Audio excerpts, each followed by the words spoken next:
As you know my story, I met someone when I was 25 years old. His name was Earl Schoaf. He dropped into my life at an extraordinary time. So key phrase, timing has a lot to do with it, and who knows part of the mystery of time, the timing. Part of the timing one I just had that experience that I've shared in other seminars when the Girl Scout knocked on my door. And I walked to the door, and she gives me the big pitch on the Girl Scout cookies, best organization in the world for girls.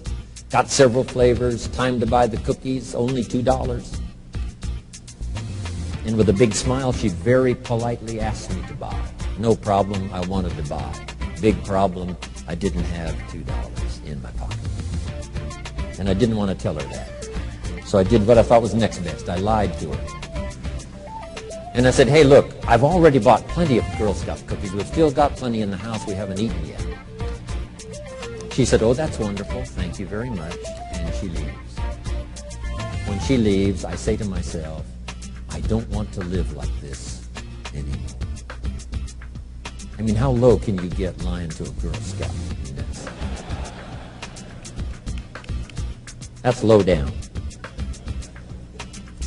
I told myself that day, this will never happen to me again. One of those experiences.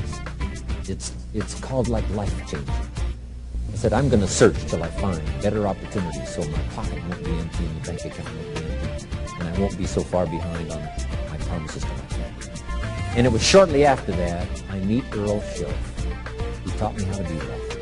He taught me how to change my life. So who knows what the connection is, right? Someone says when the student is ready, the teacher will appear. You know, I don't know all the mystery of that. But anyway, it seems like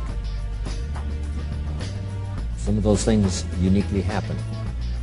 But it was Mr. Schoaf over a 5-year period before he died at age 49 who taught me some extraordinarily simple things. He only went to the 9th grade in school, never finished high school, never went to college, never went to university.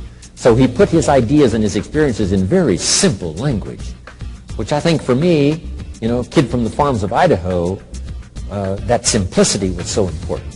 Because if it would have been technical, I'd have missed it. If it would have been mystic, I would have, backed away.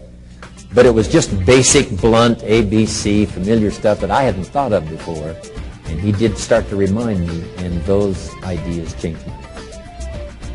Mr. Schoaf was the one when I said, this is all they pay. He said, you've been working 6 years, Mr. Rohn, how come you're not doing better?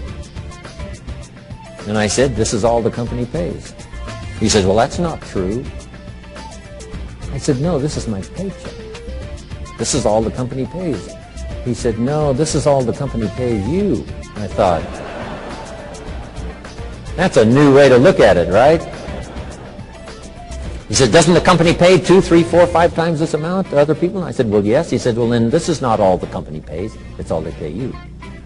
And if you qualified, wouldn't your income grow 2, 3, 4, 5 times? I said, I suppose. So he said, we don't have to work on the company. We have to work on you. See, that was the beginning of what he called the phrase personal development. I told him things cost too much. He said, no, you can't afford them. I thought, well, that's a new concept. I hadn't thought about that. We put some of the valuable things on the high shelf, so you can't get to them until you qualify. If you want the things on the higher shelf, you've got to stand on the books you read. Every book you read, you get to stand a little higher so you can get the things on the higher shelf. See, I learned those concepts. It was so incredible. And here was the most important one. Success is something you attract by the person you become. See, that phrase changed my life. Success is something you attract by the person you become. Success is not something you pursue. It's like chasing a butterfly. You can't quite catch it. Success is something you attract by becoming an attractive person. See, those were new concepts to me. I'm just working hard trying to make a living. Here's what he said to me. This changed my life. Profits are better than wages. Nobody taught me that in high school. Nobody taught me that. I went to 1 year of college. Nobody taught me. Profits are better than wages. Wages make you a living. Profits make you a fortune. And how could you work on both a living and a fortune? He said, well, you could start part-time working on your fortune while you're working full-time on your living. I thought, wow. Now he said it's fun to get up in the morning. Not just getting up, go to work to pay the rent, but to get up to go to work to make a fortune. First, to make a living for my family. Second, to make a fortune. And he taught me how to make both a living and a fortune. Guess what I did? I learned how to make both a living and a fortune. And I found out anybody could do it once they get the information.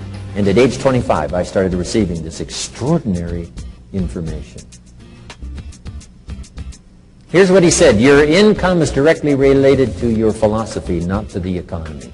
I thought, no one ever told me that.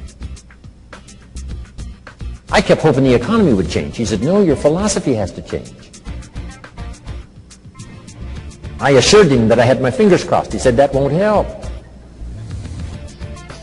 Then what could I do to change my income and multiply it by 2, by 3, by 5, by 10, and then multiply it by 10 again? What could I do? And he started giving me the disciplines and the process of learning the skills to change my life. This was an extraordinary man. Those were extraordinary times for me. Life-changing in every manner that you can imagine. But very simple ABC concepts. Here's all I learned. Not to search for the exotic until you've discovered the basic. And those basic philosophies that he shared with me during that time were life-changing. And he called it personal development.